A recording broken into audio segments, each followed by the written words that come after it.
আসসালামু আলাইকুম প্রিয় এইচএসসি 23 এবং 24 ব্যাচের শিক্ষার্থীরা, স্বাগত জানাচ্ছি তোমাদের সবাইকে আজকে লাইভে। তোমাদের সাথে আছি আমি সানজিদ জাহিদ, পড়াশোনা করছি জাহাঙ্গীরনগর বিশ্ববিদ্যালয় ফার্মেসি বিভাগে। সো আজকে হচ্ছে আমরা মেইনলি কেমিস্ট্রি আলোচনা করব। কেমিস্ট্রি হচ্ছে JU A+DA। তোমরা জানো যে জৈব রসায়ন মানে কেমিস্ট্রি কিন্তু দুইটা ইউনিটেই আছে, A+D দুইটা ইউনিটেই কেমিস্ট্রি দেখাতে হবে তোমাকে মাস্ট। আর জৈব রসায়ন কিন্তু খুবই গুরুত্বপূর্ণ একটা অধ্যায় এই হচ্ছে তোমাদের এক্সামের জন্য। সো আজকে আমরা আর কি জৈব রসায়নের প্রথম ক্লাসটা করব। তো তোমরা যারা যুক্ত হয়েছে তোমরা একটু আমাকে কমেন্ট করে জানাবা যে তোমরা কি ভিডিও ক্লিয়ার দেখতে পাচ্ছ এবং সাউন্ড কি ক্লিয়ার শুনতে পাচ্ছ, একটু আমাকে কমেন্ট করে জানাবা। এবং হচ্ছে তোমরা একটু সবাই, তোমাদের প্রতি অনুরোধ থাকবে একটু লাইভটা বেশি বেশি শেয়ার করে দিবা এবং ফ্রেন্ডদেরকে মেনশন দিয়ে দিবা আর কি। ওকে, তোমাদের কাজ হবে একটাই, সেটা হচ্ছে কি লাইভটা শেয়ার করে দেওয়া এবং ফ্রেন্ডদেরকে কি করে দেওয়া বলো তো, মেনশন করে দেওয়া।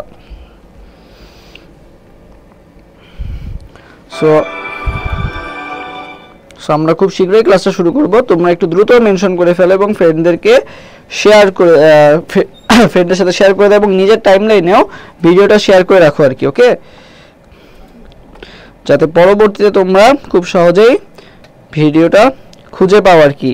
কারণ জৈব রসায়ন কিন্তু খুবই গুরুত্বপূর্ণ একটা অধ্যায়। তোমাদের অনেকেরই ভয় কাজ করে যে ঠিকমতো এইচএসসিতে পড়ে আসি নাই আর কি। সো সেটা যাতে না হয় এই জন্য ক্লাসটা সবাই ফার্স্ট ক্লাস পর্যন্ত করবে। আশা করি ক্লাসটা করার পর অনেক কিছু তোমাদের কাছে কী হয়ে যাবে, পানি পানি হয়ে যাবে আর কি। ওকে, সো সবাই আর কি একটু দ্রুত লাইভটা শেয়ার করে দাও এবং ফ্রেন্ডদেরকে মেনশন করে দাও।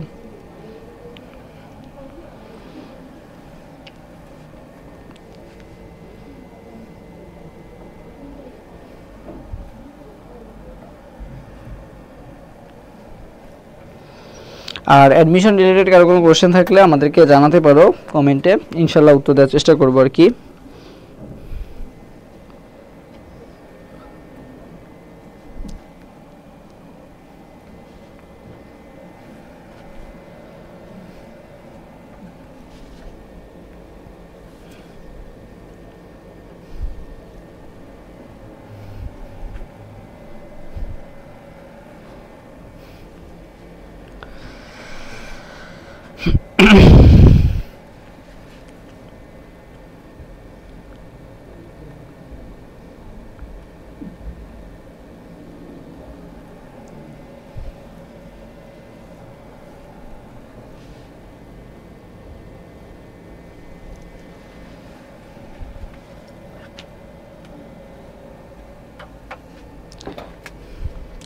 সবাই দ্রুত যুক্ত হয়ে যাও, দ্রুত যুক্ত হয়ে যাও, আমরা খুব শীঘ্রই ক্লাসটা শুরু করব।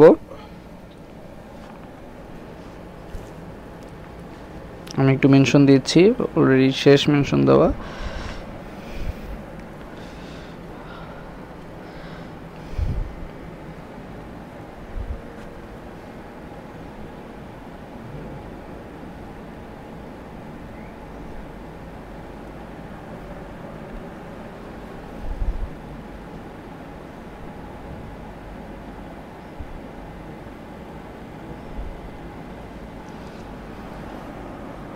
ওকে, সো আমরা এখনই শুরু করব।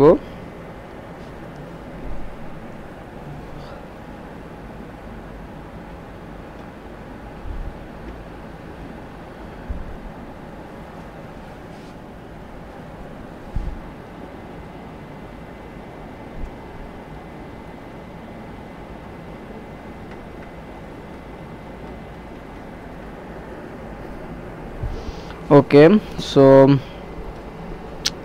একজন আমি করছে যে ইউনিটের এক্সাম শর্টে হবে নাকি ফুলে হবে, শর্টে হবে নাকি ফুলে হবে সেটা জানা যাবে হচ্ছে ভার্সিটি যখন খুলবে। ভার্সিটি আপাতত 18 তারিখে বন্ধ হয়ে যাচ্ছে আর কি, শীতকালীন অবকাশ। সো শীতকালীন ছুটিটা শেষ হলে আর কি 28 তারিখের দিকে শেষ হবে। এরপরে ইনশাল্লাহ মিটিংয়ে জানাই দেওয়া হবে যে শর্টে হবে নাকি ফুলে হবে। আচ্ছা, একজন কমেন্ট করছে ভাইয়া কাল ফিজিক্স এক্সাম। ওকে, জিশান সর্দার কমেন্ট করছে ভাইয়া আমি হাজির। থ্যাংক ইউ জিশান আসার জন্য। ওকে, সো চলো আমরা শুরু করি। আর কার কোনো কোশ্চেন থাকলে 5-10 সেকেন্ডের মধ্যে করে ফেলো। অলরেডি আমাদের সাথে 100+ জয়েন করে ফেলছে অলরেডি। ওকে, সো চলো শুরু করি। আচ্ছা, বাকি কমেন্টগুলো তোমাদের পরে দেখব। সো দেখো জৈব রসায়ন আমাদের জন্য এই অধ্যায়টা থেকে জাহাঙ্গীরনগর বিশ্ববিদ্যালয় কিন্তু প্রতি বছরই অনেক কোশ্চেন আসে, এবং শুধু জাহাঙ্গীরনগর বিশ্ববিদ্যালয় না, বাকি যে সকল বিশ্ববিদ্যালয় আছে সব জায়গায় কিন্তু এই কোশ্চেনটা আসতেছে, বা এই অধ্যায় থেকে কিন্তু খুবই অনেকের কাছে দেখা যায় যে এইচএসসি ঠিক মতো পড়ে আসে না। সো অ্যাডমিশনে দেখা যায় যে অনেকেই এই অধ্যায়গুলা মানে ছেড়ে মানে পড়তেই চায় না, কি অ্যাডমিশনও পড়তে চায় না, যে অ্যাডমিশন হয়তো বা এত মানে এইচএসসিতে পড়ি নাই, বেসিক নাই, এখন অ্যাডমিশনে কি আমি পারবো পড়ে আসলে। সো এখন তোমার জাস্ট কিছু কিছু ইম্পর্টেন্ট যেগুলো আছে সেগুলো যদি তুমি পড়ে যাও দেখবে ওগুলাই আসছে আর কি। কিছু নামধারী কিছু রিয়াকশন আছে এই অধ্যায়ে লাস্টের দিকে, এগুলা পড়তে হবে। প্লাস হচ্ছে ব্যবহার, যে তোমার হচ্ছে যে ব্যবহারগুলো আছে ব্যবহারগুলো পড়তে হবে আর কি। সো এরকম আর কি কিছু কিছু আমাদের স্পেসিফিক কিছু টপিক আছে আর কি, তুমি যদি ভালো মতো বুঝে বুঝে পড়তে পারো বা টপিকগুলো ঠিক মতো ধরতে পারো তাহলে কিন্তু এই জৈব রসায়ন কিন্তু খুবই সহজ মনে হবে বা খুব ইজি মনে হবে। জৈব রসায়ন আসলে চ্যাপ্টারটা অনেক বড়, এই জন্য আমাদের কাছে কঠিন লাগে, বাট এটা আসলে কিন্তু খুবই সহজ বা খুব একটা কঠিন না। আর তোমাকে কিন্তু জৈব রসায়নে অবশ্যই ভালো না মানে হইতে হবে আর কি, কারণ জাহাঙ্গীরনগরে কিন্তু অনেক জৈব রসায়নের কোশ্চেন আসে। কারণ কি তুমি যে আমরা যে সকল সাবজেক্টে পড়ি আর কি, যেমন ফার্মেসি, বায়োকেমিস্ট্রি বা জেনেটিক ইঞ্জিনিয়ারিং যে সকল সাবজেক্ট আছে সবগুলোতেই কিন্তু কম বেশি এই অর্গানিক কেমিস্ট্রি কিন্তু আছে। আমাদের ফার্স্ট ইয়ারে অর্গানিক কেমিস্ট্রি পার্ট 1 ছিল, সেকেন্ড ইয়ারে অর্গানিক কেমিস্ট্রি পার্ট 2 ছিল আর কি।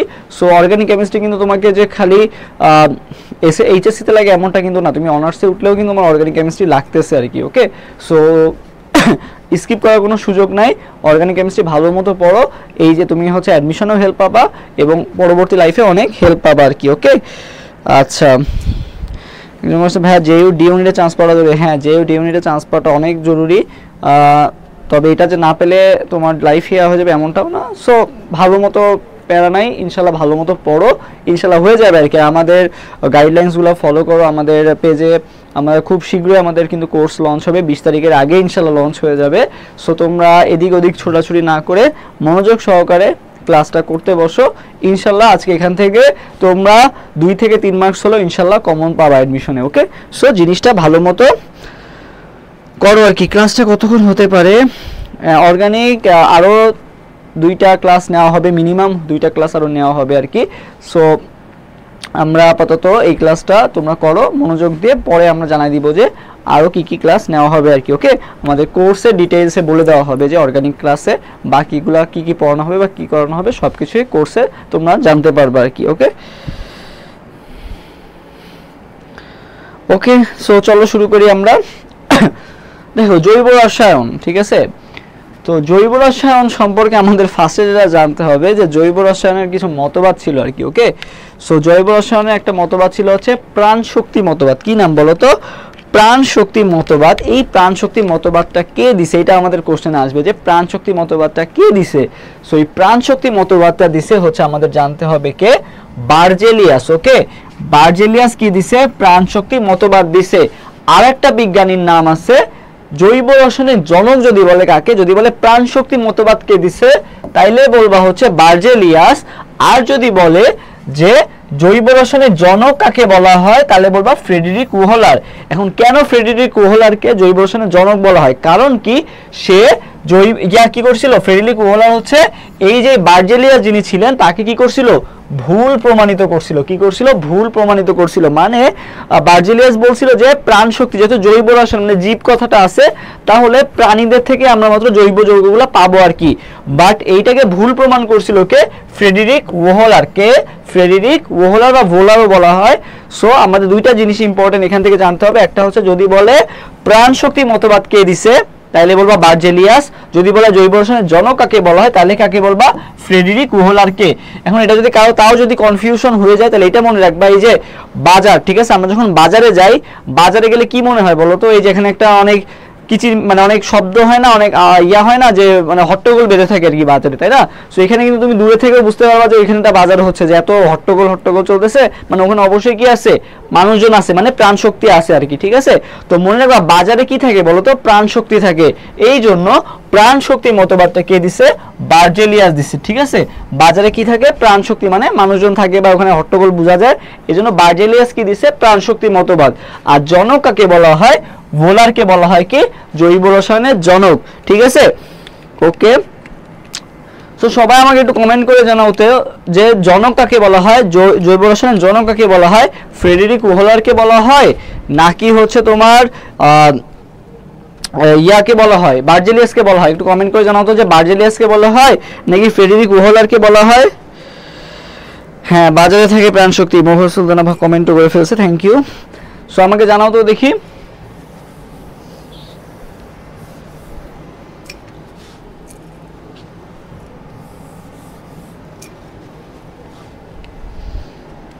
ফ্রেডেরিক ওহলার, আচ্ছা জৈব রসায়নের জনক কাকে বলা হয়, ফ্রেডেরিক ওহলার নাকি বার্জেলিয়াস বলো তো? না, বার্জেলিয়াস তো প্রাণ শক্তি মতবাদ দিছে তাই না, বার্জেলিয়াস না কিন্তু ওহলার। কে? ফ্রেডেরিক ওহলার। বার্জেলিয়াস কি দিছে? প্রাণ শক্তি মতবাদ বলে বার্জেলিয়াস। আর জৈব রসায়নের জনক বললে কে? জনক বললে হচ্ছে তোমার মনে রাখতে হবে কে? ওহলার, ঠিক আছে? ফ্রেডেরিক ওহলার হচ্ছে জনক।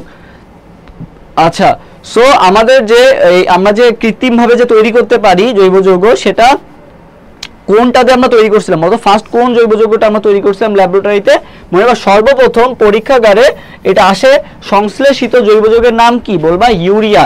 সর্বপ্রথম সংশ্লেষিত জৈব যৌগের নাম কি বলতো? ইউরিয়া। তৈরি করতে গেছিল কি? অ্যামোনিয়াম সায়ানাইড তৈরি করতে গেছিল। অ্যামোনিয়াম সায়ানাইড তৈরি না হয় কি তৈরি হয়ে গেছে? তোমার হচ্ছে ইউরিয়া তৈরি হয়ে গেছে, ঠিক আছে?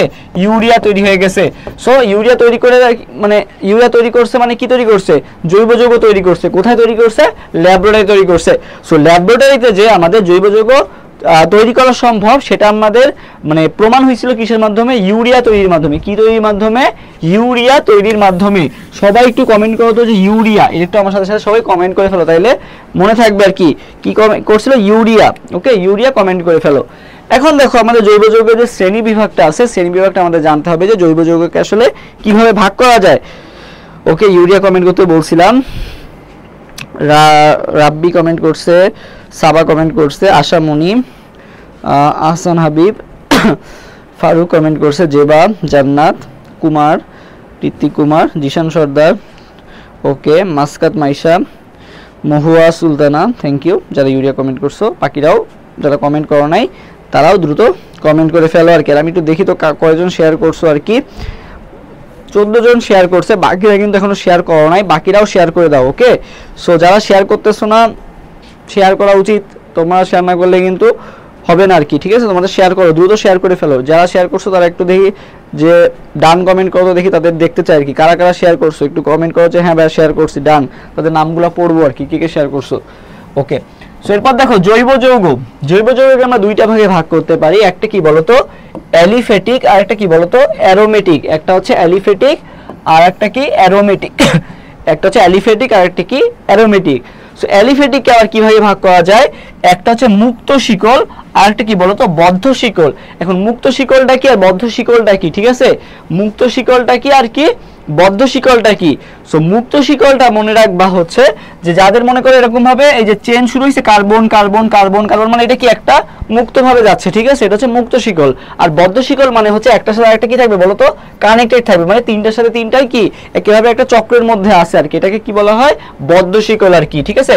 বদ্ধ শিকল বা একটা নাম কি? চাক্রিক যৌগ। তাহলে অ্যালিফেটিককে কি বলা হয়? মুক্ত আর কি বদ্ধ। অ্যালিফেটিকে আমরা সিরিয়াল ওয়াইজ আগাচ্ছি আর কি। অ্যালিফেটিকে আমরা দুইটা ভাগে ভাগ করলাম, একটা হচ্ছে কি মুক্ত আর একটা কি বলতো? বদ্ধ। এটা আমরা বুঝলাম। এখন এই মুক্তকে আবার দুই ভাগে ভাগ করা যায়, একটা কি সম্পৃক্ত আর একটা কি বলতো? অসম্পৃক্ত। মুক্তকে আবার দুই ভাগে ভাগ করা যায়, একটা কি সম্পৃক্ত আর একটা হচ্ছে অসম্পৃক্ত। এখন সম্পৃক্ত কারা? মানে সম্পৃক্ত মানে আমি এটাকে কি করে ফেললাম? ভাগ করে ফেললাম। সম্পৃক্ত মানে আলাদা করে ফেললাম, ঠিক আছে? সো সম্পৃক্ত এক বন্ড যারা আছে তারা হচ্ছে সম্পৃক্ত। আর অসম্পৃক্ত মানে এদের মধ্যে দুইটা বন্ড আছে, এদের মধ্যে তিনটা বন্ড আছে, এরা মানে এদের বন্ডটা কি অনেক বেশি। বন্ড বেশি মানে কি এদেরকে সহজে আমি আলাদা করতে পারবো না আর কি, ঠিক আছে? তো অসম্পৃক্ত কোনটাকে কোনটাকে বলা হবে? ডাবল বন্ড আর ট্রিপল বন্ড থাকলে মনে রাখবা হচ্ছে অসম্পৃক্ত, ঠিক আছে? তাহলে সম্পৃক্ত কি? একটা বন্ড থাকলে হচ্ছে সম্পৃক্ত, আর অসম্পৃক্ত যদি বলে তাহলে কোনটা?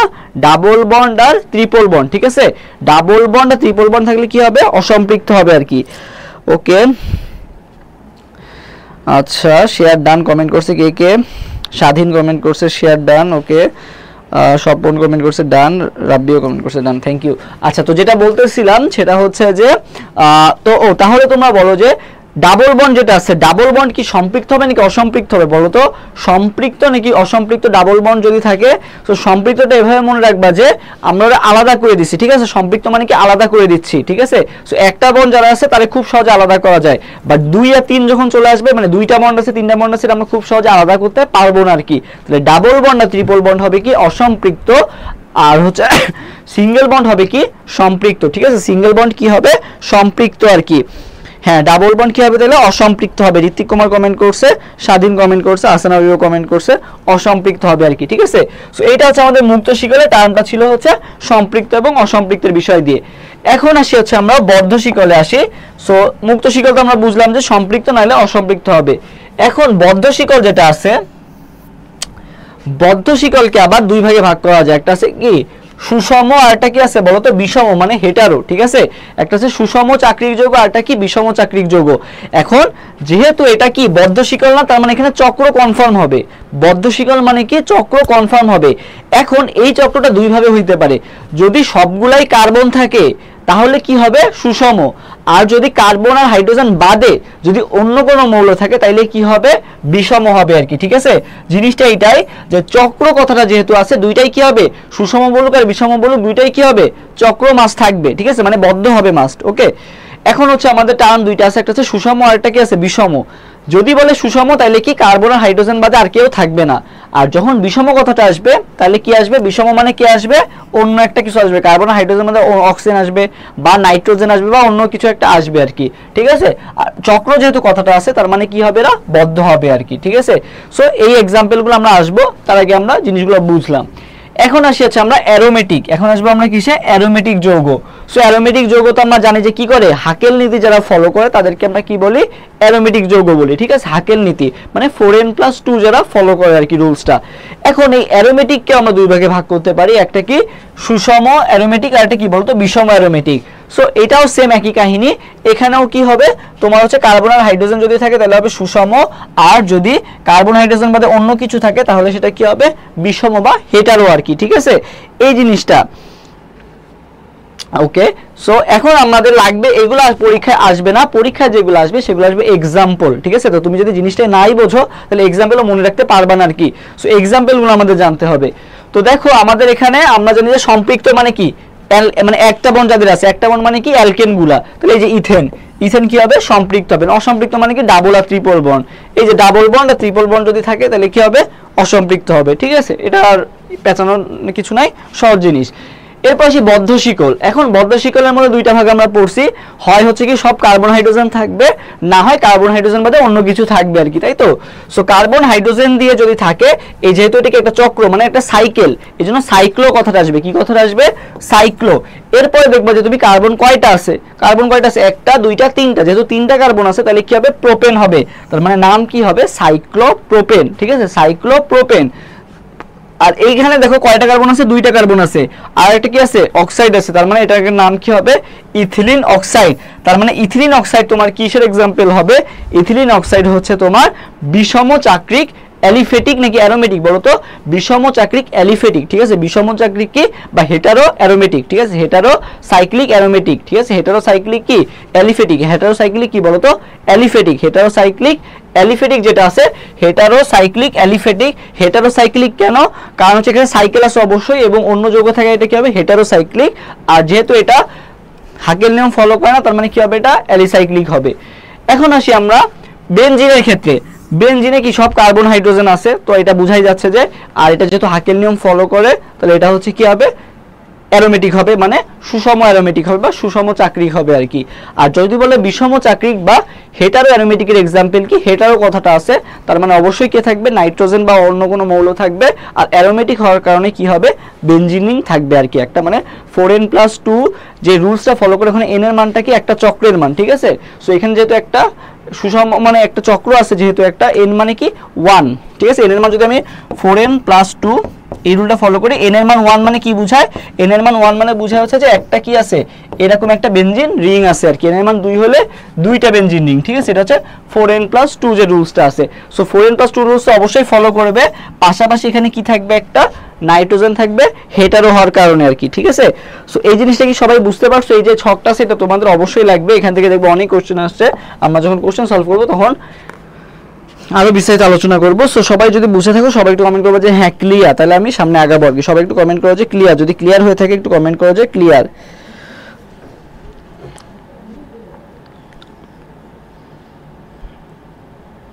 হ্যাঁ স্বাধীন কমেন্ট করছে, হ্যাঁ আলহামদুলিল্লাহ বুঝছি, থ্যাংক ইউ স্বাধীন। ওকে, বাকিরা আশা করি বুঝছো। আচ্ছা, এরপর আসি সিগমা এবং পাই বন্ধনের যে বিষয়টা আছে। সিগমা এবং পাই বন্ধনে তোমাদের একটা মানে কোশ্চেন আসে আমার মাথার মধ্যে বা তোমাদের মাথার মধ্যে আসে যে সিগমা এবং পাই কোনটা শক্তিশালী, সিগমা শক্তিশালী নাকি পাই শক্তিশালী? আমাকে একটু কমেন্ট করে জানাও তো যে সিগমা শক্তিশালী নাকি পাই শক্তিশালী, তোমাদের কাছে কি মনে হয় কোনটা শক্তিশালী বলো তো, সিগমা শক্তিশালী নাকি পাই শক্তিশালী?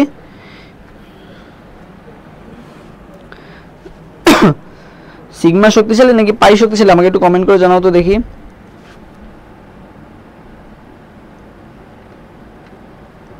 তোমাদের কমেন্ট। আচ্ছা আচ্ছা, সিগমা শক্তিশালী নাকি পাই শক্তিশালী, আমাকে একটু কমেন্ট করে জানাও তো দেখি। সিগমা, আচ্ছা একজন বলছে সিগমা, বাকিরা দেখি বাকিদের কি মতবাদ। সো মনে রাখবা সিগমা বন্ধন, বুঝছো সিগমা বন্ধন হচ্ছে যে সামনাসামনি এই একটা অরবিটাল আর এই একটা অরবিটাল, এদের মধ্যে যে বন্ধন হয় এটা কি বন্ধন বলো তো, এটা হচ্ছে সিগমা বন্ধন, এটা কি সিগমা বন্ধন, ঠিক আছে। আর পাই বন্ধন কি কি হয়, পাশাপাশি যে বন্ধনটা হয় এটা হচ্ছে কি বন্ধন, পাই বন্ধন, পাশাপাশি যে বন্ধনটা হয় এটা হচ্ছে কি পাই বন্ধন। সো সিগমা বন্ধনের ক্ষেত্রে সবাই একটু আমার সাথে কমেন্ট করবা স স স স স স, ঠিক আছে, স স স, তিনটা স মনে রাখবা। সিগমা বন্ধন শক্তিশালী, আর একটা কি বলতো, সিগমা বন্ধন হচ্ছে সতে কি, সিগমা বন্ধন হচ্ছে শক্তিশালী আর আরেকটা সতে হচ্ছে কি সামনাসামনি। তাহলে সিগমা বন্ধন হচ্ছে শক্তিশালী আর একটা সতে কি বলতো সামনাসামনি, তিনটা স, সিগমা শক্তিশালী, সিগমা আরেকটা আরো একটা আছে সিগমা শক্তিশালী, সিগমা সামনাসামনি, আবার সিগমা হচ্ছে সংকর অরবিটালে ঘটে, আরেকটা সাথে কি সংকর অরবিটালে ঘটে, ঠিক আছে। তিনটা স কমেন্ট করবা, সংকর অরবিটাল, সামনাসামনি, শক্তিশালী, ঠিক আছে। স স স, সিগমা বন্ধন কি হবে শক্তিশালী, সামনাসামনি এবং কি হবে সংকর অরবিটালে যদি ঘটে তাহলে মনে রাখবা সিগমা বন্ধন, ঠিক আছে। সংকর অরবিটালে কোনটা ঘটে, সিগমা বন্ধন ঘটে আর কি। আচ্ছা, আর সিগমা বন্ধন কি শক্তিশালী বন্ধন, পাই বন্ধনের থেকে সিগমা বন্ধন কি বেশি শক্তিশালী বন্ধন আর কি। আচ্ছা,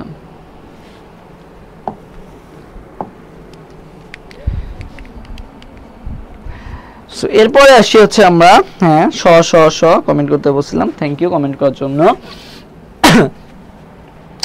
আচ্ছা, আরেকটা জিনিস কমেন্ট করবা যে তোমার হচ্ছে হেটারো মানে বিষম চাক্রিক অ্যালিসাইক্লিক যৌগের এক্সাম্পল কি ছিল, বিষম চাক্রিক অ্যালিফেটিক যেটা ছিল, বিষম চাক্রিক অ্যালিফেটিকের মধ্যে যে বিষম চাক্রিক যেটা ছিল ওইটার এক্সাম্পল একটু কমেন্ট করবা যে অ্যালিফেটিকের মধ্যে বিষম চাক্রিক কোনটা, এর একটু আমাকে কমেন্ট করে জানাবা আর কি। আচ্ছা, এরপর আসি আমরা অ্যালকেন, অ্যালকিন এবং অ্যালকাইনের মধ্যে যে বেসিক পার্থক্য এটা আমাকে জানতে হবে আর কি। তো আমরা জানি যে অ্যালকেনে কয়টা বন্ড থাকে বলো তো, একটা বন্ড থাকে, অ্যালকিনে জানি যে দুইটা বন্ড থাকে, এবং অ্যালকাইনে কয়টা বন্ড থাকে, তিনটা বন্ড থাকে, ওকে। সো এদের মধ্যে সংকরণ কি কি হতে পারে, sp3 sp2 আর sp কি কি হইতে পারে, আমি একটু লিখি, sp3 হইতে পারে, sp2 হইতে পারে, আর একটা কি হইতে পারে বলো তো sp হইতে পারে, তাই না, এই তিনটাই তো হইতে পারে, sp3 হইতে পারে, sp2 হইতে পারে, নাহলে sp হইতে পারে, তাই না, এই তিনটাই তো হইতে পারে এই অ্যালকেন, অ্যালকিন এবং অ্যালকাইনের মধ্যে সংকরণ। সো মনে রাখবা যে অ্যালকেনে বন্ড কয়টা, একটা, ঠিক আছে, অ্যালকেনে বন্ড কয়টা, একটা, অ্যালকিনে কয়টা, দুইটা, অ্যালকাইনে কয়টা, তিনটা, ঠিক আছে। আর এখানে দেখো কত কত আছে, তিন আছে, sp3 sp2 sp কত 1, তাই না। সো মনে রাখবা যেটা একের ক্ষেত্রে হবে 3 আর তিনের ক্ষেত্রে কি হবে 1, কি বললাম, একের ক্ষেত্রে হবে 3 আর তিনের ক্ষেত্রে কি হবে 1, আর দুইয়ের ক্ষেত্রে তো 2 হবেই, ঠিক আছে, মাঝখানে যেহেতু আছে। তাহলে একের ক্ষেত্রে কত 3, হ্যাঁ ইথিলিন অক্সাইড কমেন্ট করছে, ওকে থ্যাংক ইউ। একের ক্ষেত্রে কত 3 আর তিনের ক্ষেত্রে কত 1।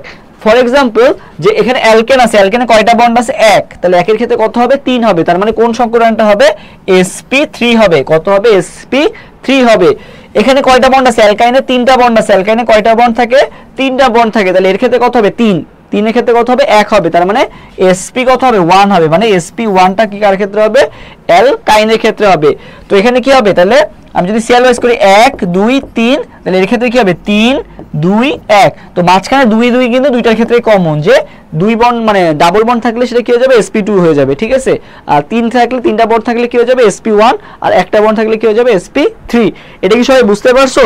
একটু কমেন্ট করে জানাও যে হ্যাঁ এটা বুঝতে পারলে, সবাই একটু কমেন্ট করে যে হ্যাঁ ক্লিয়ার, বুঝতে পারছি আর কি, ঠিক আছে। এটা সহজ আছে, খুবই সহজ, যে 1 এর ক্ষেত্রে 3 আর 3 এর ক্ষেত্রে 1।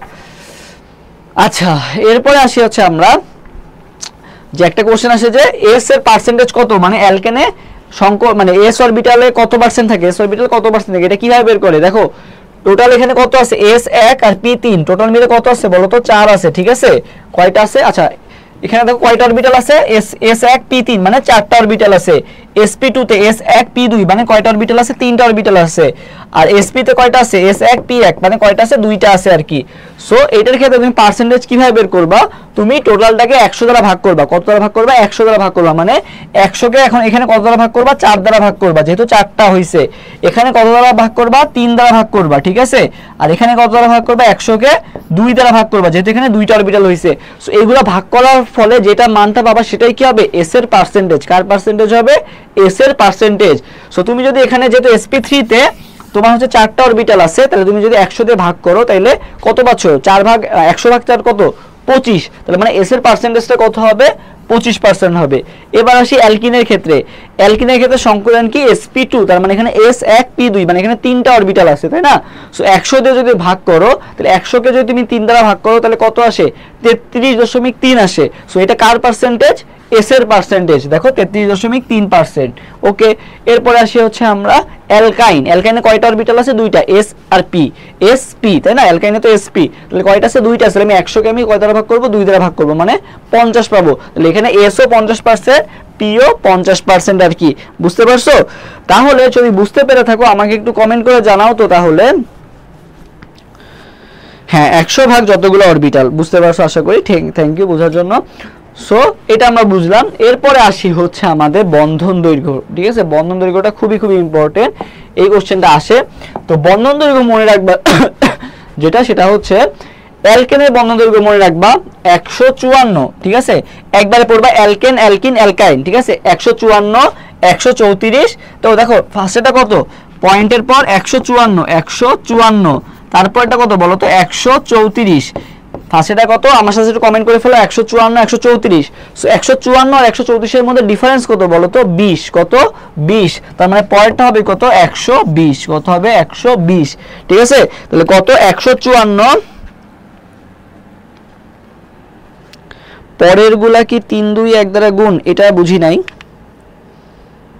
না। পরের গুলা দেখো তুমি, এটা খুবই সহজ জিনিস, ঠিক আছে। এটা মানে দেখো এখানে কি আছে? sp3, তাই না? sp3 না। সো এখানে আমরা যে পার্সেন্টেজটা বের করছি সেটা হচ্ছে একটার পার্সেন্টেজ কত করে। তাহলে এখানে যেহেতু s সব সময় দেখো 1 আছে, s সব জায়গায় কত? 1 আছে, তাই না? সো বাকিগুলা কি? এখানে p কয়টা আছে? 3টা আছে। তাহলে তোমার যে পার্সেন্টেজটা বের হবে তুমি 3 দ্বারা গুণ করবা। এটা এখানে কয়টা আছে? p 2টা আছে। তার মানে তোমার যে পার্সেন্টেজটা বের হয়েছে 33.3% বের হইছে। সো এটাকে কি করবা? s যেহেতু একটাই থাকে এজন্য আমরা ভাগ করলে যেটা পাই সেটা সবসময় s এর মানই হয়। বাকি p যে কয়টা আছে সেই কয়টা দ্বারা গুণ করতে হয়। p এখানে কয়টা আছে? 2টা আছে। তার মানে তুমি এটাকে 2 দ্বারা গুণ করবা। এখানে p কয়টা আছে? একটা আছে। তাহলে কত দ্বারা গুণ করবা? 1 দ্বারা গুণ করবা আর কি, ঠিক আছে। আশা করি বুঝতে পারছো জিনিসটা, মানে সহজ আর কি। টোটালি sp3 বা sp2 বা sp মিলে কত পার্সেন্ট হবে? 100% হবে আর কি। সো তুমি এটা ঐকিক নিয়মের মতোই আর কি অনেকটা। তো 154 134 আর একটা কত বলো তো? 120। 154 আর 134 এর মধ্যে ডিফারেন্স হচ্ছে 20, তার মানে কত হবে? 120 ন্যানোমিটার। ওকে, আচ্ছা এটা আমরা বুঝলাম। ওকে, এরপর আমরা আগাই। আর বেনজিনেরটাও পড়ে রাখি। বেনজিনেরটা মনে রাখবা হচ্ছে, সবাই আমার সাথে সাথে একটু কমেন্ট করো, 139। বেনজিন, বেনজিনের লাস্টে কি আছে দেখো তো? বেনজিন, বেনজিন, বেনজিনের লাস্টে ন আছে, নতে 9। কত? 139, মানে 139। বেনজিন কত হবে? 139। বেনজিনের লাস্টে কি আছে? ন আছে, এজন্য কি হবে? 139 হবে। বেনজিন হবে কত? 139। বেনজিন কত হবে? 139, ঠিক আছে। বেনজিনটা সবাই কমেন্ট করো তো দ্রুত। বেনজিন,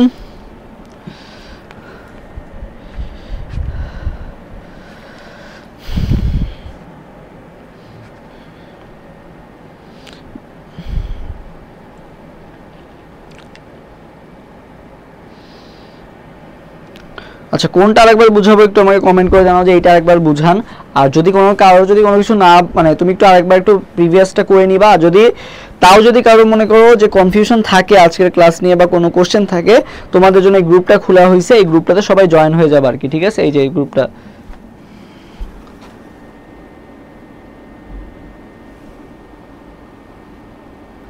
নাম হচ্ছে target JU full course dopamine 2.0 by জয়কুলি। এই গ্রুপটাতে সবাই কি হয়ে যাবা, যুক্ত হয়ে যাবে আর কি, ঠিক আছে?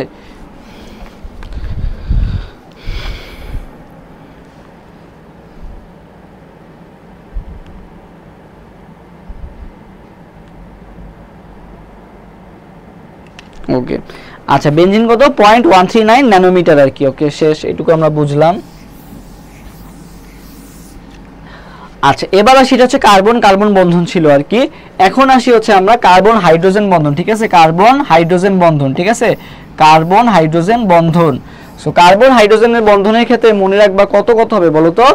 11, আচ্ছা 10, 9 আর কত বলো তো? 6। 10, 9, 6, ঠিক আছে? 10, 9, 6, 110, 109 মানে পয়েন্টের পর 110, 109, 106, 10, 9, 6। সো এক বলার দরকার নেই, 110, 109 আর কত? 106। মানে এটা হচ্ছে একটা বন্ডের ক্ষেত্রে, এটা হচ্ছে দুইটা বন্ডের ক্ষেত্রে, এটা হচ্ছে কি বলতো তিনটা বন্ডের ক্ষেত্রে হচ্ছে আমার অ্যালকেন অ্যালকেন এবং অ্যালকাইনের ক্ষেত্রে কার্বন হাইড্রোজেনের বন্ধন দৈর্ঘ্য কত হয়? 110, 109, 106, ঠিক আছে? 10, 9, 6, 10, 9, 6, ঠিক আছে? 10, 9, 6। আচ্ছা গ্রুপের লিংক, আচ্ছা ঠিক আছে দিচ্ছি, গ্রুপের লিংকটা মেনশন করে দিচ্ছি। 10, 9, 6, ঠিক আছে? 10, 9, 6।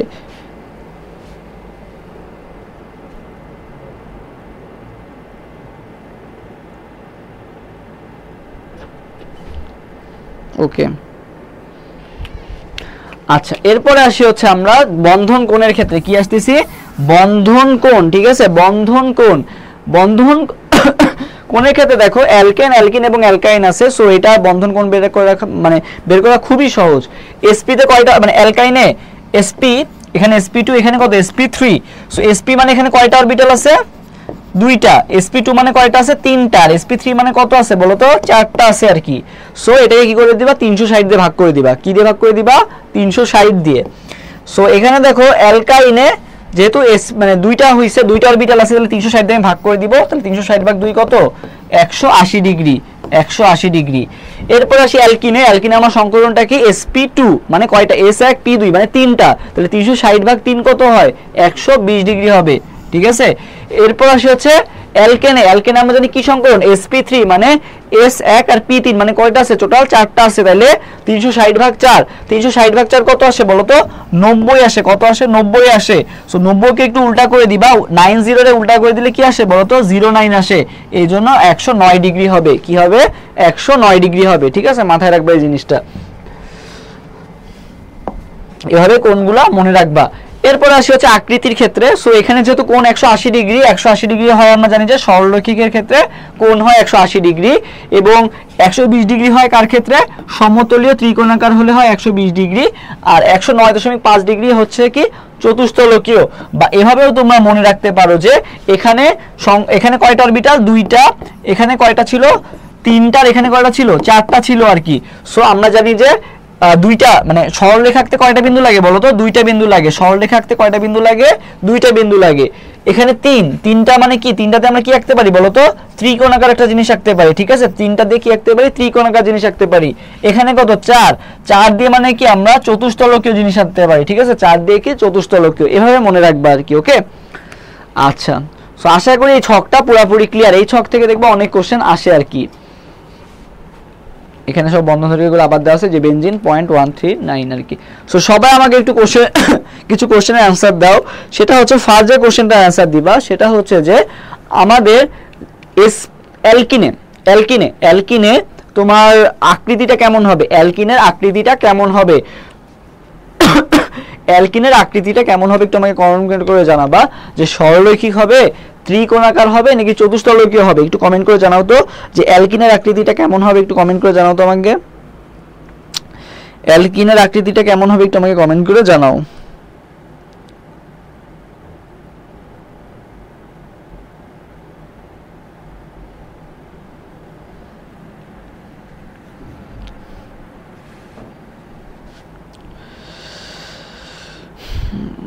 অ্যালকিন ত্রিকোণাকার। ওকে, মোহাম্মদ সুলতান আগে কমেন্ট করছে ত্রিকোণাকার। আরেকটা জিনিস কমেন্ট করবা যে অ্যালকাইনের ক্ষেত্রে কার্বন হাইড্রোজেন যে বন্ডটা আছে সেই বন্ডটার বন্ধন দৈর্ঘ্য কত হবে? কার্বন হাইড্রোজেন, কার্বন হাইড্রোজেন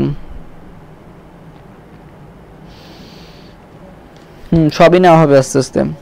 তোমরা আমাদের সাথে থাকো, আমাদের সাপোর্ট করো, ইনশাল্লাহ সামনে সব ক্লাসই নেওয়া হবে আর কি। ওকে, ত্রিকোণাকার ত্রিকোণাকার। ওকে, আর একটা কমেন্ট করতে বলছি যে কার্বন হাইড্রোজেন বন্ডের দৈর্ঘ্যটা একটু বলো আমাকে। কার্বন হাইড্রোজেন অ্যালকাইনের ক্ষেত্রে মানে ট্রিপল বন্ডের ক্ষেত্রে কার্বন হাইড্রোজেন বন্ডের লেন্থটা কত, বন্ধন দৈর্ঘ্যটা কত, একটু আমাকে কমেন্ট করে জানাবা।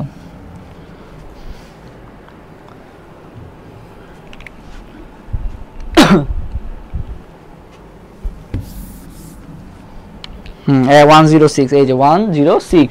ও সবাই আবার একটু এটা মাথায় রাখো, 100 মানে 6 9 আর 10 যেটা বলছিলাম এগুলো সব পয়েন্টের পরের সংখ্যা, ঠিক আছে? সব কিছুর সংখ্যা পয়েন্টের পরের সংখ্যা, পয়েন্ট আবার ভুল করো না। আশা করি পয়েন্ট ভুল নিয়ে আসবেও না আর কি, এগুলাই থাকবে আর কি, সমস্যা নেই। সো আসি এবার কোশ্চেন সলভে। জাহাঙ্গীরনগর ইউনিভার্সিটি এই ইউনিটে 23-24 সালে আসা কোশ্চেন যে CH3CN অণুতে যথাক্রমে সিগমা এবং পাই বন্ধন সংখ্যা কত তোমাদের কাছে আস্ক করা হয়েছে। এক নাম্বার কোশ্চেনটা অ্যান্সার দাও। আচ্ছা, এক নাম্বার কোশ্চেনটা অ্যান্সার দাও যে এই অণুতে কয়টা সিগমা বন্ধন আছে, কয়টা পাই বন্ধন আছে বলো তো। এই অণুতে কয়টা সিগমা আছে, কয়টা পাই আছে, একটু বলো তো আমাকে দেখি।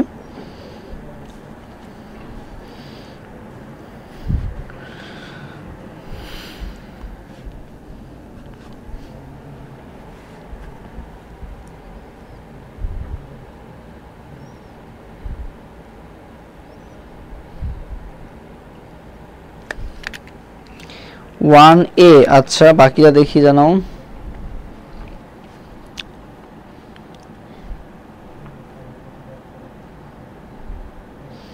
আচ্ছা দেখো, এখন তোমরা যদি বলে যে CH3CN অণুতে কয়টা সিগমা কয়টা পাই আছে, তুমি ওই যে স্ট্রাকচার আকারেও করতে পারো, এই যে সি এর হাতে হাইড্রোজেন 3টা দিবা, এরকম ভাবে আকারে করতে পারো আর কি, বাট এটা একটু টাইম লাগবে।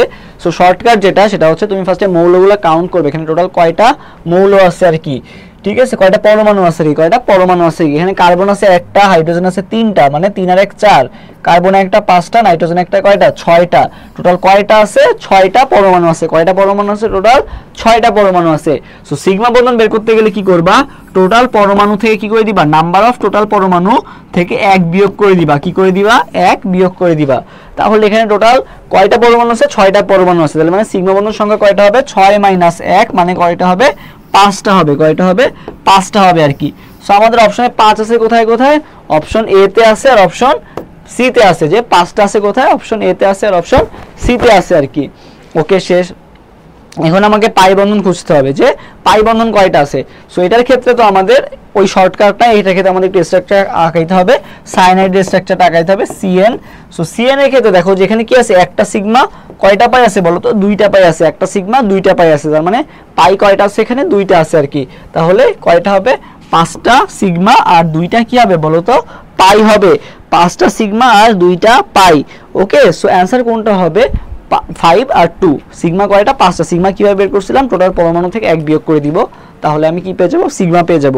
আর পাই টার্মের স্ট্রাকচারে আঁকলাম যে সায়ানাইডের 3টা বন্ড আছে আর কি, ট্রিপল বন্ড। তো ট্রিপল বন্ড থাকলে আমরা জানি কি, একটা সিগমা 2টা পাই, একটা সিগমা ওখানে, বাকি 2টা কি পাই, তার মানে পাই আছে কয়টা? 2টা আছে আর কি। তাহলে 5 ও 2। আশা করি ক্লিয়ার। এরপরে 2 নম্বর কোশ্চেনটা আনসার দাও যে সাইক্লোহেক্সেন কোন ধরনের যৌগ। এই যে তোমাদের একটু আগে ছকটা যে পড়া আসলাম, এই ছকটা এখন কাজে লাগছে। দেখো, বলো সবাই আনসার দাও যে সাইক্লোহেক্সেন কোন ধরনের যৌগ, আমাকে একটু কমেন্ট করে জানাও। সাইক্লোহেক্সেন কোন ধরনের যৌগ?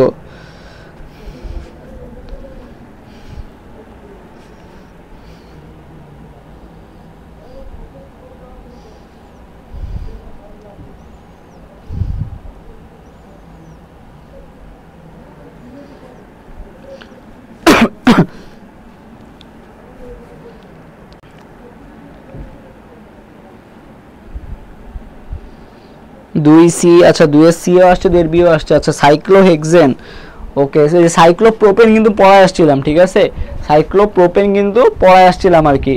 সো এখানে কিন্তু তোমাকে ফার্স্টে হেটারও কথাটা আসবেই না, কারণ কি এখানে এখানে হচ্ছে হেক্সেন মানে সাইক্লো আর হেক্সেন।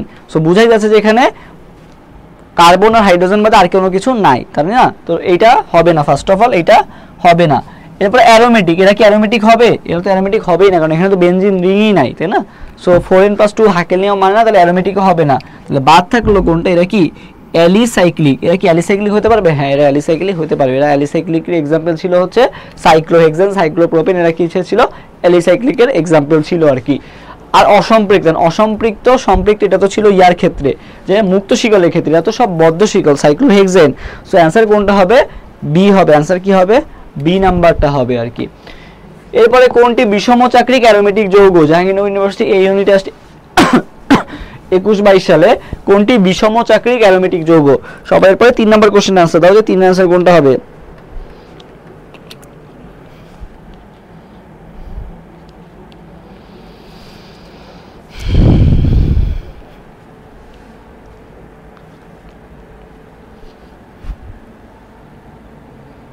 তিনের ডি। আচ্ছা, কোনটি বিষমচাক্রিক অ্যারোমেটিক যৌগ? ফার্স্ট অফ অল তোমাকে মাথায় রাখতে হবে অ্যারোমেটিক, ঠিক আছে? অ্যারোমেটিকের মধ্যে কে কে আছে?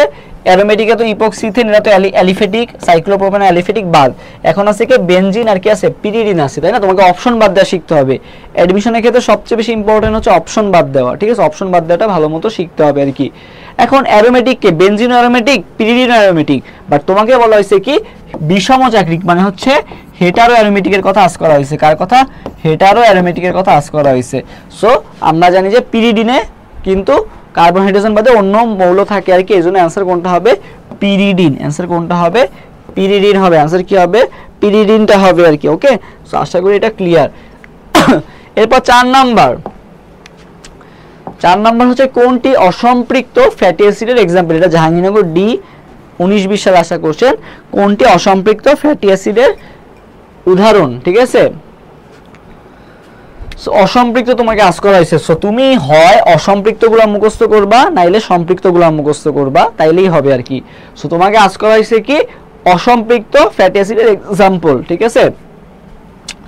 সো সম্পৃক্ত ফ্যাটি অ্যাসিডের এক্সাম্পলগুলো আমরা মনে রাখবো। সম্পৃক্ত, কারটা মনে রাখতেছি? সম্পৃক্ত। সো সম্পৃক্তটা যদি আমরা মনে রাখতে পারি, তাহলে সম্পৃক্ত বাদে যেটা থাকবে সেটাই কি হয়ে যাবে? অসম্পৃক্ত হবে। সো সম্পৃক্ত মনে রাখার ছন্দটা মনে রাখবা, পাস্ট প্রেম। সবাই আমার সাথে সাথে একটু কমেন্ট করে ফেলো, পাস্ট প্রেম।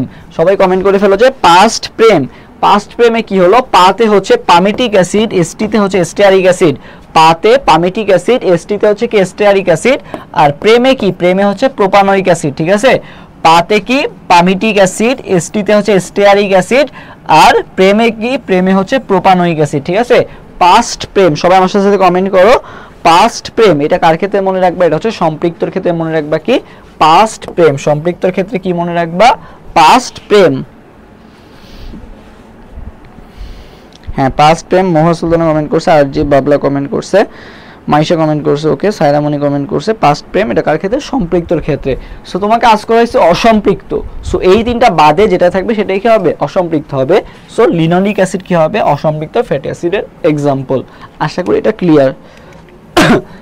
এরপরে আসছে যে কোনটি সম্পৃক্ত ফ্যাটি অ্যাসিডের এক্সাম্পল? এটা হচ্ছে দেখো, এই যে জাহাঙ্গীরনগর ইউনিভার্সিটি একটা ইউনিট আসছে, মানে একটা সেটে আসছে হচ্ছে অসম্পৃক্ত, আর একটা সেটে আসছে কি? সম্পৃক্ত। সো তোমরা এখন বলো যে কোনটি সম্পৃক্ত ফ্যাটি অ্যাসিডের উদাহরণ? 5 নাম্বারটা।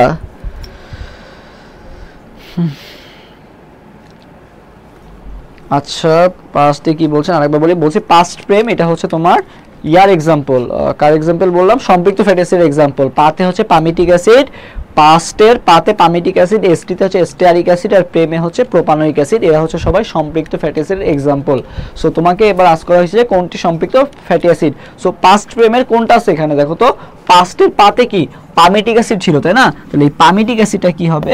সম্পৃক্ত ফ্যাটি অ্যাসিড। তার মানে কি হবে? ডি নাম্বারটা হবে। কি হবে? 5-এর আনসার হবে ডি নাম্বারটা। এরপরে বলা হয়েছে JUA 19-20 সালে আসা কোশ্চেন, নিচের কোন যৌগের কার্বন পরমাণুতে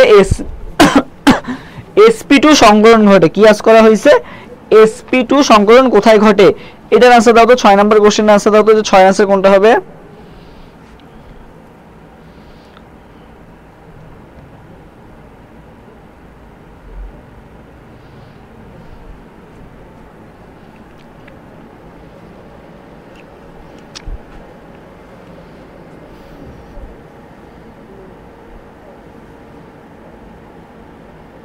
6D হ্যাঁ।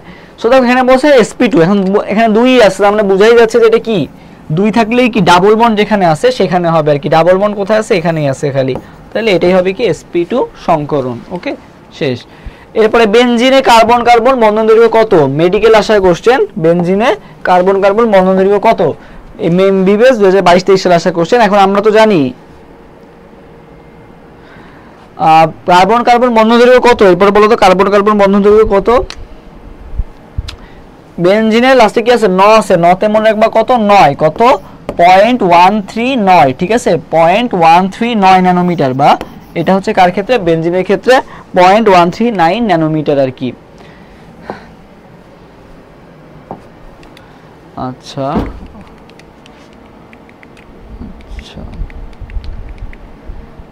আচ্ছা এগুলো আমরা কোশ্চেন সলভ করার আগে আমাদের এখানে কিছু দেখতে হবে আর কি।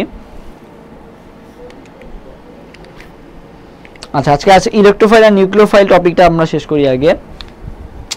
সো দেখো ইলেকট্রোফাইল আর নিউক্লিওফাইল শেষ করার আগে আমাদের জানতে হবে কার্বোনিয়াম, ঠিক আছে কার্বোনিয়াম আয়নের ক্ষেত্রে আমাদের স্থায়িত্বের ক্রম মুখস্থ করতে হবে এবং কার্বো অ্যানায়নের ক্ষেত্রে মুখস্থ করতে হবে। কার্বোনিয়াম মানে হচ্ছে কি পজিটিভ, ঠিক আছে, আর কার্বো অ্যানায়ন দেখুন আমি শেষে কি আছে অ্যানায়ন কথাটা আছে, সো অ্যানায়ন মানে কি নেগেটিভ, কার্বোনিয়াম মানে কি পজিটিভ, আর কার্বো অ্যানায়ন মানে কি নেগেটিভ আর কি। ওকে কার্বো অ্যানায়ন মানে কি নেগেটিভ। সো এদের স্থায়িত্বের ক্রম আছে আর সক্রিয়তার ক্রম আছে। সো মাথায় রাখবা স্থায়িত্বের ক্রম আর সক্রিয়তার ক্রম কি পরস্পরের বিপরীত।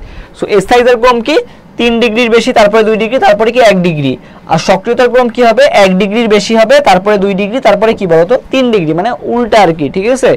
সো আমাদের যেটা মাথায় রাখতে হবে যে কোনটার ক্ষেত্রে কি, ঠিক আছে কোনটার ক্ষেত্রে কি। তো মনে রাখবা হচ্ছে এরকম যে 3 2 1 তারপরে কি আবার 1 2 3, ঠিক আছে 3 2 1 তারপরে কি 1 2 3, 3 2 1 তারপরে কি 1 2 3, ঠিক আছে 3 2 1, আর এই পাশে কি হবে 1 2 3, তাহলে 3 ডিগ্রি 2 ডিগ্রি 1 ডিগ্রি, তারপরে কি হবে 1 2 3। ওকে সো এটা আমরা মুখস্থ করতেছি কিসের ক্ষেত্রে বলো তো, স্থায়িত্বের ক্রম মুখস্থ করতেছি। কিসের ক্রম মুখস্থ করতেছি, স্থায়িত্বের ক্রম। সো এদিকে সব কি হবে প্লাস, আর এদিকে কি হবে সব মাইনাস, -1 -2 -3।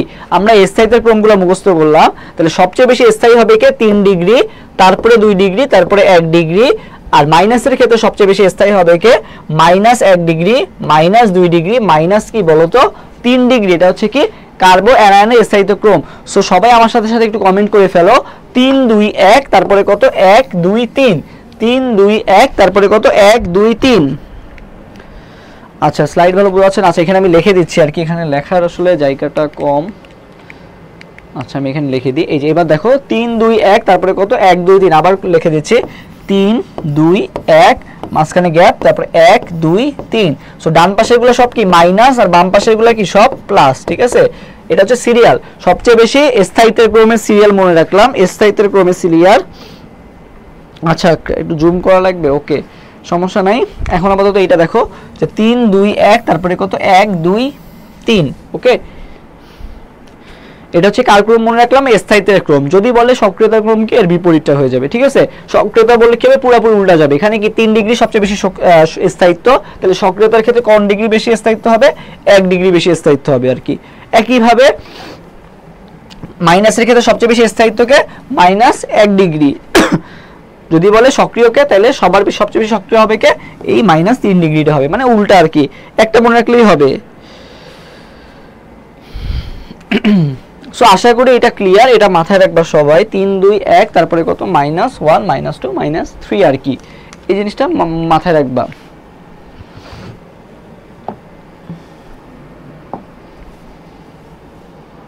আচ্ছা এরপরে দেখো আচ্ছা ঠিক আছে, তোমরা এটা শেষ হলে এবার আমরা আগাই। তো দেখো আমরা জানি যে কার্বোনিয়ামের ক্ষেত্রে সবচেয়ে বেশি স্থায়িত্ব কে বলো তো 3 ডিগ্রি, তাই না। তাহলে কার্বোনিয়ামের ক্ষেত্রে সবচেয়ে বেশি সক্রিয় কে বলো তো 1 ডিগ্রি। কার্বোনিয়ামের ক্ষেত্রে সবচেয়ে বেশি সক্রিয় কে 1 ডিগ্রি হচ্ছে সবচেয়ে বেশি সক্রিয়। ওকে এটা আমরা মাথায় রাখলাম। এখন আসি আমরা ফ্রি রেডিকেল, কার ক্ষেত্রে আসবো ফ্রি রেডিকেল। ফ্রি রেডিকেলের ক্ষেত্রেও মনে রাখবা সবচেয়ে বেশি সক্রিয় কে বলো তো, ফ্রি রেডিকেলের ক্ষেত্রে সবচেয়ে বেশি সক্রিয় হচ্ছে কে 1 ডিগ্রি। তার মানে আমরা যে একটু আগে 3 2 1 1 2 3 পড়ে আসলাম, এই যে 3 2 1 আর 1 2 3, তাই না? -1 -2 -3 আর +2 +3 +1। সো এটা কার কার ক্ষেত্রে প্রযোজ্য? সো এটা হচ্ছে প্লাসটা কার ক্ষেত্রে প্রযোজ্য বলো তো? কার্বনিয়াম প্লাস ফ্রি রেডিকেল, দুইটাই সেম। কার্বনিয়াম প্লাস ফ্রি রেডিকেলের ক্ষেত্রে ক্রমটা কি হবে? সেম হবে, মানে 3 2 1। কার্বনিয়াম এবং ফ্রি রেডিকেলের ক্ষেত্রে কি হবে? আচ্ছা, সাইডটা আসলে একটু জুম করা যাচ্ছে না, এজন্য হয়তো তোমরা দেখতে পাচ্ছ না আর কি। আচ্ছা, আমি আরেকবার বলে দিচ্ছি তোমাদের জন্য, ক্লিয়ার করে দিচ্ছি এখানে। ওকে, এই টপিকটা ভালো মতো বুঝাই দিন। দেখো, আমাদের তিনটা জিনিস আছে। ফার্স্ট অফ অল হচ্ছে ফ্রি রেডিকেল, তারপরে কি আছে? কার্বনিয়াম, আর একটা কি আছে? কার্বানায়ন। ঠিক আছে, কার্বানায়ন। ঠিক আছে, এটুকু। এখন আমরা আসি যে কার্বো অ্যানায়ন নামে কি আছে? অ্যানায়ন কথাটা আছে, তার মানে কি হবে? এরা নেগেটিভ হবে। আর কার্বনিয়াম যেটা, সেটা কি হবে? পজিটিভ হবে। এটুকু আমরা সবাই বুঝছি। ওকে, এটা আমরা বুঝলাম।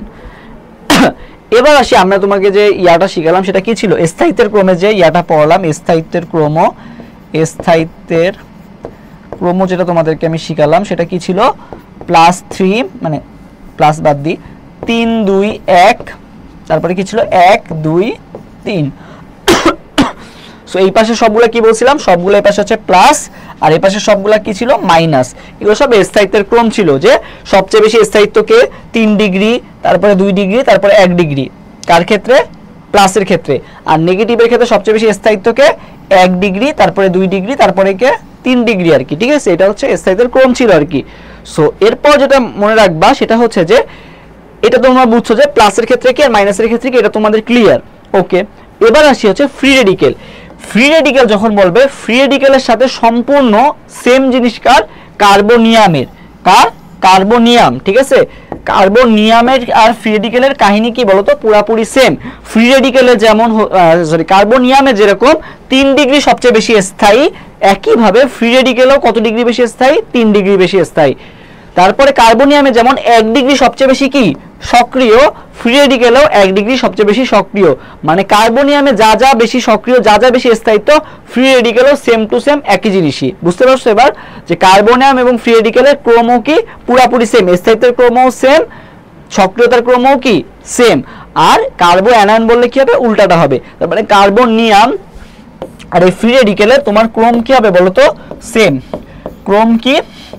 সেম। ঠিক আছে, ক্রম সেম, মানে 3 2 1 সিরিয়াল হবে আর কি। ওকে, সো এবার কি সবাই বুঝতে পারছো? একটু আমাকে যদি এবার বুঝতে পেরে থাকো, সবাই একটু কমেন্ট করো যে হ্যাঁ ভাই বুঝতে পারছো, মানে ক্লিয়ার। একটু কমেন্ট করে জানাও যে হ্যাঁ ক্লিয়ার। মানে কার্বনিয়াম এবং ফ্রি রেডিকেলের ক্রম কি সেম, ব্যতিক্রমটাকে কার্বো অ্যানায়ন বললে হচ্ছে ব্যতিক্রম আসবে। ঠিক আছে, কার্বো অ্যানায়নটা হচ্ছে জাস্ট কি ব্যতিক্রম। ওকে, সবাই কি এটা বুঝতে পারছো এবার?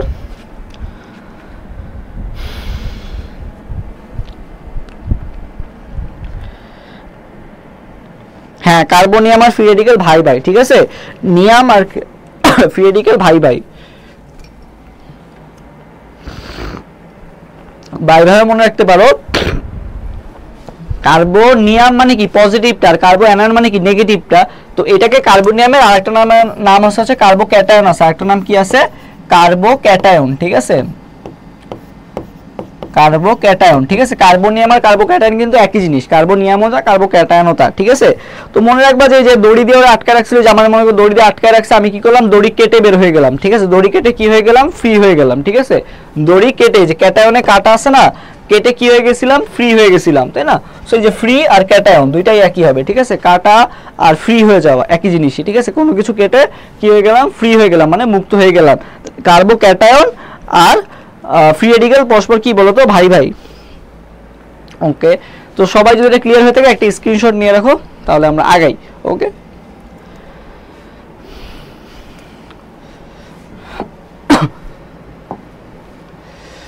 আচ্ছা, এরপরে এটা যদি ক্লিয়ার হয়ে থাকে,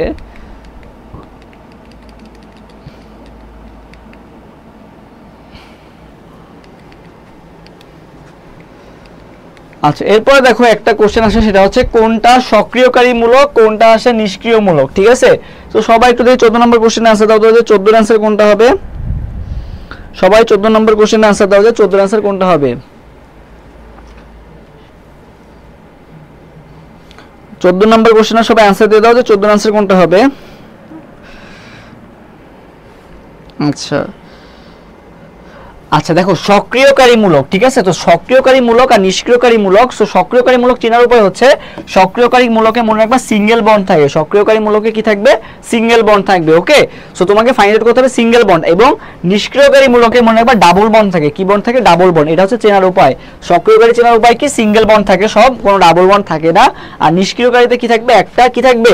ডাবল বন্ড থাকবে আর কি। সো তোমাকে আজ করা হয়েছে সক্রিয়কারীমূলক, তো তোমাকে ফাইন্ড আউট করতে হবে কোথায় আমার সিঙ্গেল বন্ড আছে, কোনো ডাবল বন্ড নাই। সো CH ওকে তুমি যদি ভাঙো, তোমাকে ভাঙা শিখতে হবে। সি কার্বনের হাত কয়টা? 4টা। তাহলে এই যে CH ওকে তুমি আঁকলা, এখানে কি আছে? ডাবল বন্ড আছে, তার মানে CH হওয়ার চান্স নাই। আমাকে ফাইন্ড আউট করতে হবে কোথায় ডাবল বন্ড নাই, সবই সিঙ্গেল বন্ড। COH আঁকাও তুমি, একই জিনিস। বন্ড সি, কার্বনে কয়টা হাত? 2টা, মানে 4টা হাত, ঠিক আছে। সো একটা হাত দিয়ে অক্সিজেনের সাথে যুক্ত হলো, এই যে এটা হচ্ছে COH এর গাঠনিক স্ট্রাকচার। সো এখানেও কি আছে? ডাবল বন্ড আছে। সো এটাও হইতে পারবে না। NO2 কে আঁকাও তুমি, NO2 bond N, double bond ও, ডাবল বন্ড ও। তাহলে NO2 তেও কি আছে? আমার ডাবল বন্ড চলে আসছে, তাহলে এটাও হইতে পারবে না। আমাকে খুঁজতে হবে কোথায় কি আছে? সিঙ্গেল বন্ড আছে। এবার সে NH2 তে N হাইড্রোজেন 2টা, তাহলে এটা কি হবে? এটা হবে, এখানে সবই সিঙ্গেল বন্ড, তার মানে এটাই হবে কি সক্রিয়কারীমূলক। তাহলে হবে NH2 হবে, কি হবে? NH2 হবে আর কি। ওকে, এরপর আসি ইলেকট্রোফাইল। ইলেকট্রোফাইল আর নিউক্লিওফাইলের একটা কোশ্চেন সলভ করে দিই। বলছে যে নিচের কোনটা ইলেকট্রোফাইল? 13 নম্বর কোশ্চেনটা, ঠিক আছে, 13 নম্বর কোশ্চেনটা। সো এটা আর কি ইলেকট্রোফাইল, ঠিক আছে। ইলেকট্রোফাইল মানে যারা ইলেকট্রনকে কি করে? ফাইল মানে কি? আকর্ষী। যারা ইলেকট্রনকে আকর্ষণ করে তাদেরকে আমরা কি বলি? ইলেকট্রোফাইল। সো ইলেকট্রনকে কারা আকর্ষণ করে বলো তো? ইলেকট্রনকে কারা আকর্ষণ করে? আমাদের যাদের কি আছে? ফাঁকা অরবিটাল আছে, যাদের ফাঁকা অরবিটাল আছে, মানে ইলেকট্রোফাইল মনে রাখবা, ফাঁকা অরবিটাল যাদের থাকে তারা কি হবে? ইলেকট্রনকে কি করতে পারবে? আশ্রয় দিতে পারবে। এজন্য ইলেকট্রনকে কি করে? আকৃষ্ট করে। তার মানে ইলেকট্রোফাইল কি? যাদের ফাঁকা অরবিটাল থাকে তারা কি হয়? ইলেকট্রোফাইল হয়। সো আমরা আর যদি মুক্তজোড় ইলেকট্রন থাকে, আর যদি মুক্তজোড় ইলেকট্রন থাকে, তাহলে মুক্তজোড় ইলেকট্রন যদি থাকে তাহলে তারা কি হয় বলো তো? নিউক্লিওফাইল। তাহলে তারা কি হয়? নিউক্লিওফাইল, ঠিক আছে, নিউক্লিওফাইল। সো এটা আমি তোমাদের একটা ছন্দ দিয়ে মনে রাখাইতাম, যারা আমার আগে ক্লাস করছো, সেটা হচ্ছে মানে অত মানে ওই যে মুক্তজোড় আছে নাকি নাই এত ইয়াতে যাওয়ার দরকার নাই, জাস্ট একটা এক্সাম্পল মনে রাখবা। মনে রাখবা হচ্ছে যদি কখনো পেঁচা যায়, আমার নিউ বই, সবাই আমার সাথে সাথে একটু কমেন্ট করে ফেলো, আমার নিউ বই, আমার নিউ বই, ঠিক আছে, আমার নিউ বই। তো আমারতে কি? আমারতে হচ্ছে কি? অ্যামোনিয়া। আমারতে কি? অ্যামোনিয়া। নিউতে হচ্ছে কি? নিউক্লিওফাইল। নিউতে কি? নিউতে হচ্ছে নিউক্লিওফাইল। আমারতে অ্যামোনিয়া, নিউতে হচ্ছে নিউক্লিওফাইল। বইয়ের বতে হচ্ছে কি? BF3। বইয়ের বিতে কি? BF3। আর ইতে হচ্ছে কি? ইলেকট্রোফাইল। ইতে কি? ইলেকট্রোফাইল। আমার নিউ বই, কারণ পরীক্ষার হলে তুমি যখন অবজেক্টিভ দাগাইতে যাবো তখন মাথায় আসবে যে ইলেকট্রোফাইলটা কি ছিল, ইলেকট্রনকে আকর্ষণ করে নাকি ইলেকট্রন কর্তৃক আকর্ষিত, মানে কি ছিল, প্যাচ লেগে যাবে। সো এক্সাম্পল একটা মনে রাখো, তাহলেই তুমি বুঝতে পারবে যে কোনটা কি ছিল। সো আমার নিউ বই দিয়ে মনে রাখতে বললাম। অ্যামোনিয়া কি হবে? আমার অ্যামোনিয়া, অ্যামোনিয়া কি হবে? নিউক্লিওফাইল। আর ইলেকট্রোফাইল কি হবে? BF3 হবে, মানে বই, বই, বই। BF3 কি হবে? ইলেকট্রোফাইল, আমার নিউ বই। সো এখানে তোমাকে আস্ক করা হয়েছে কি ইলেকট্রোফাইল কোনটা? সো ইলেকট্রোফাইল মানে কোনটা? BF3, AlCl3, যেগুলো ফাঁকা অরবিটাল আছে, তাই না?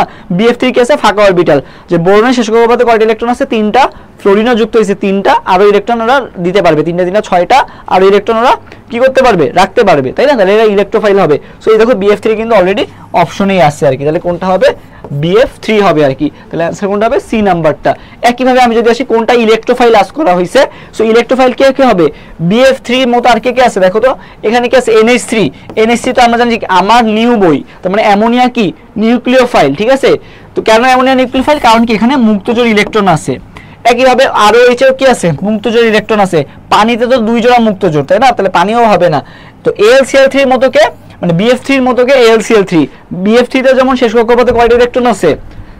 6টা।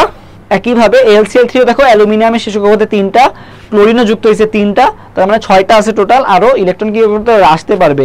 তাহলে এটার आंसर কোনটা হবে? এ নাম্বারটা হবে আর কি, ঠিক আছে।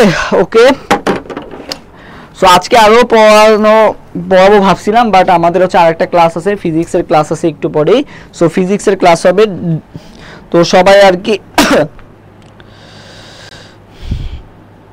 সো সবাই আর কি ক্লাসটা আজকে যা যা পড়াইছি সবাই কি বুঝতে পারছো? একটু কমেন্ট করবা যে হ্যাঁ ক্লিয়ার।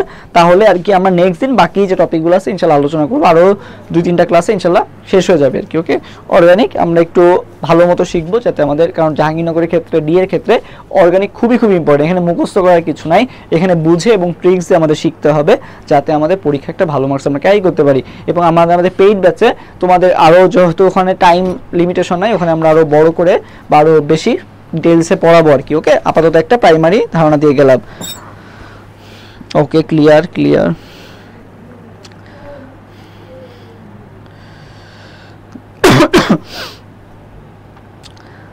আচ্ছা, তো ঠিক আছে, তোমরা সবাই আর কি আমাদের কারো কোনো কোশ্চেন থাকলে আমাদের যে গ্রুপটা আছে গ্রুপটাতে সবাই জয়েন হয়ে যাবে। গ্রুপটার লিঙ্কটা কমেন্টে দেওয়া আছে আর কি, কমেন্টে না ইয়াতে দেওয়া আছে আর কি, ডিসক্রিপশনে দেওয়া আছে।